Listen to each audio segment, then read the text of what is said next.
you said around 10% of Muslims in the UK, the way you see it, are non-radicalized. They're sort of mainstream, no violent rhetoric, if we can call it that, right?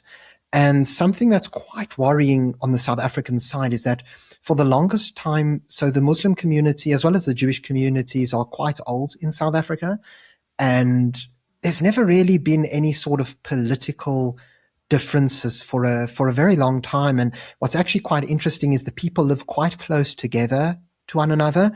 But there's been a little bit of a, let's call it a problematic wave of incidents in recent times. So, for example, there was a pro-Hamas rally in the city of Cape Town. Now, the reason why I say pro-Hamas and not pro-Palestinian is because the leaders of the rally were chanting, "We are Hamas." That was the chant they were using, and there were thousands of people who showed up.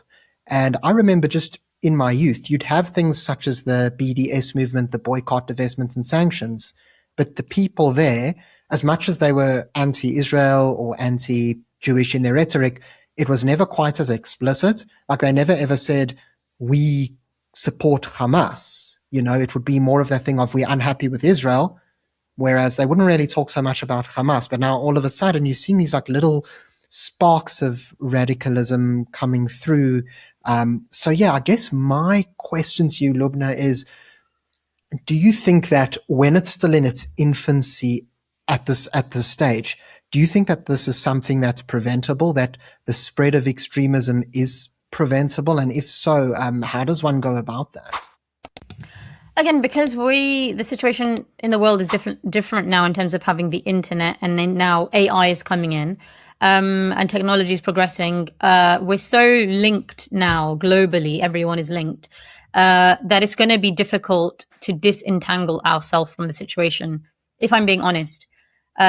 Because the actions we all need to take are going to be extreme actions, i.e. banning countries and putting more regulation and restrictions in place in terms of religious restrictions and those kind of things.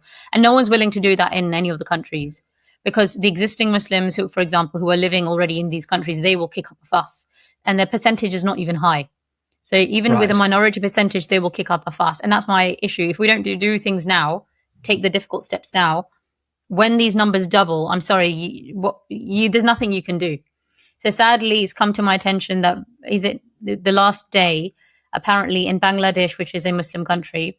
So Pakistan and Bangladesh used to be one country, although they've in the middle is India when the partition happened.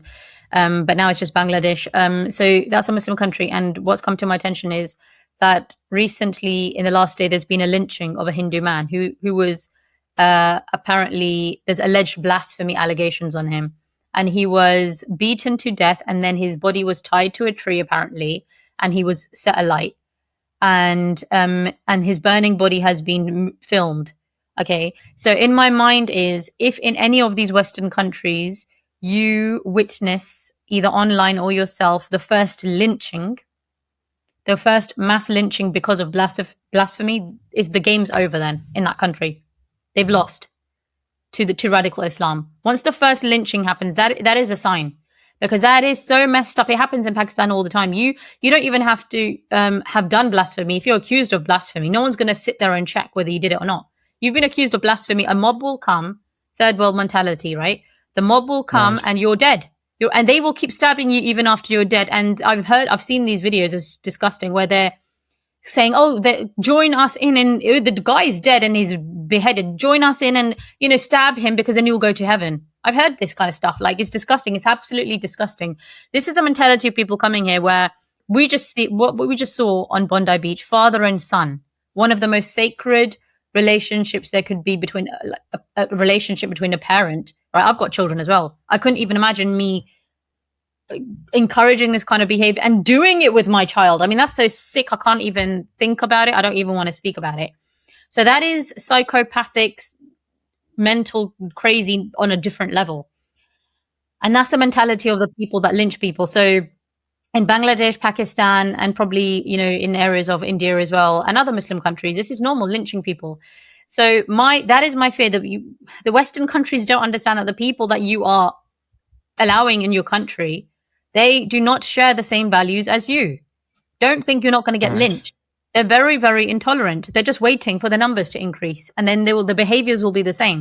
When someone shows you who they are, believe them. You have evidence online of who these people are, and you're not believing them. Okay, then wait for the lynching. Then once the lynching is done, of one person in any of these Western countries, the game's over. There will be more lynchings because it's going to encourage more behavior like that. It will set a precedent.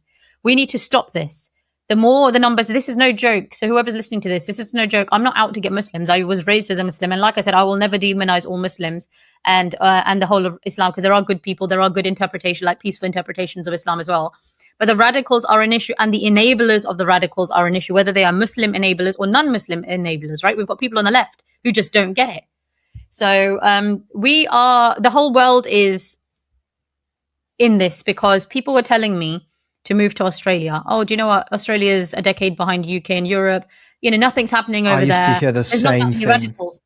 And I'm like, I've made a short on my YouTube channel saying, please don't tell me to come to Australia after what's just happened. And then I've seen other videos of Australia where people are celebrating 7th October. And I'm like, oh my God, with all due respect, I've been Australia twice. I think it's a beautiful country, but you guys have issues of your own, it seems, right? The threat has come to your doorstep as well. So, Of course. and, to get into Australia is more difficult, I think, because they're surrounded by masses of water. We're surrounded by water, but it's easier because we're near France. So, yeah, these Right, countries, you get those tugboats coming in. we can't do anything. That's the thing. We need to take action. I'm not convinced that the government can't do anything. I just feel like they've allowed this to happen. Why they're allowing this to happen is your guess. You can guess, I can guess. It's all speculation, but it just seems as if this is planned, or is it incompetence, or are they planning this? Like, what's going on? Of course. Yeah, I think people don't understand the threat at all. They think it's some kind of joke, or it's not going to happen in the UK because English heritage and British Empire. Yeah, those days are gone. We're in a different world. We've got the internet. We've got AI. We've got people coming on a boat. We've got crazy people coming on. So yeah. No, of course. And it really just brings it back home because, as I explained, so actually, believe it or not, a lot of the migrants who come over, it's not just from other African countries. A lot are Pakistani as well, in South Africa, believe it or not. And then there's also this issue of the Palestinian, the Gazan flights. And I actually said this in a previous video of mine. I said, for all we know, every single one of those people are innocent people that just want to rebuild their lives. That's possible. But they could also all be dangerous people who have a dangerous ideology. That's also possible.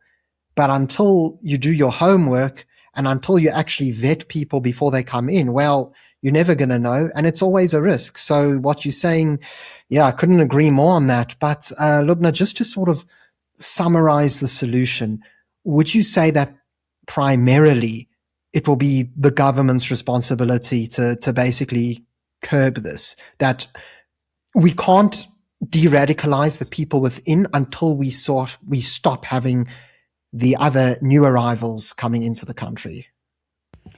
The thing is, it's a bit like chicken and egg situation, because we can't also wait for the boats to stop, for example, in the UK to take other action. We need to do things simultaneously. We need to stop the boats, and we need to sort the people out that are in this country. We need to deport people. We need mass deportations of the wrong type of migrant, and just apologize to them. Look, sorry, we gave you the passport. Do you know what? You're not fit for this country, and you're going to have to leave. We're going to have to do that. We're going to have to stop the boats and take action like this. And then we're going to have the rules and regulations in place, because the fact is, at the end of the day, the elected governments are the ones who we have elected to do this for us, and they are the only ones with power and authority. And individually, if we start becoming, what can we do? People become vigilantes then, don't they? So if you leave it to the citizens, they will become vigilantes, and I'm sure no one wants that. All mass protests, like we saw protests and riots in the UK. So then, if you leave it to the people, then they're going to sadly end up maybe thinking they're going to have to take these actions. So the government needs to do its job. And if they don't, sadly, there is always an uprising in this kind of situation. Yeah.